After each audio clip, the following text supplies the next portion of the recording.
Oula! L'hiver approche à grands pas, alors il est grand temps de penser à s'équiper en conséquence. Suivez-moi que je vous explique. Le pneu hiver est le fruit d'une longue recherche en laboratoire qui vise à lui donner une efficacité maximale sur un revêtement à l'adhérence précaire et plus largement dans toutes les conditions rencontrées pour autant que la température au sol ne dépasse pas 7 degrés. Didier est donc présent à Peer sur une piste de ski couverte pour se rendre compte sur le terrain de la différence entre pneus été et pneus hiver. Le programme, c'est qu'on va essayer de monter ici avec un 4 roues motrices pneus été, 2 roues motrices avec des pneus hiver et 4x4 avec des pneus hiver naturellement. Mais qui t'attend là, hein? Premier essai donc, la voiture équipée de pneus été.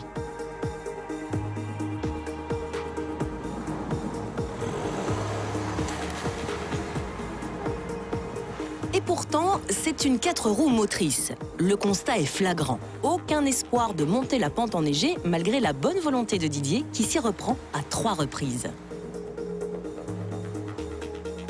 C'est pas terrible, hein? On va essayer autre chose quand même.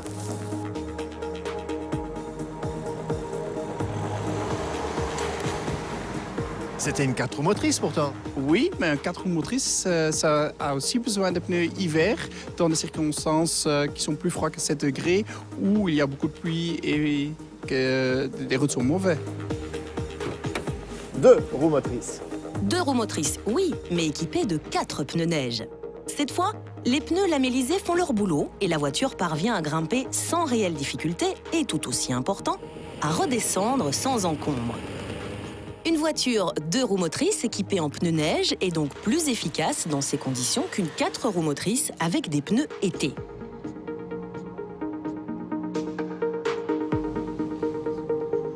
Enfin, voici le même test, mais cette fois avec la voiture à transmission intégrale équipée en pneus neige. Là, vous vous en doutez, pas de souci, vous roulez à l'aise, presque comme sur le sec. Didier peut en témoigner.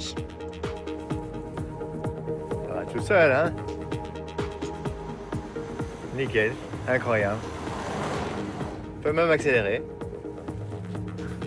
Encore plus vite. Regarde-moi ça. Les pneus hiver deviennent incontournables. Au Grand-Duché du Luxembourg, ils sont d'ailleurs obligatoires quand les conditions sont hivernales, et ce, dès le 1er octobre.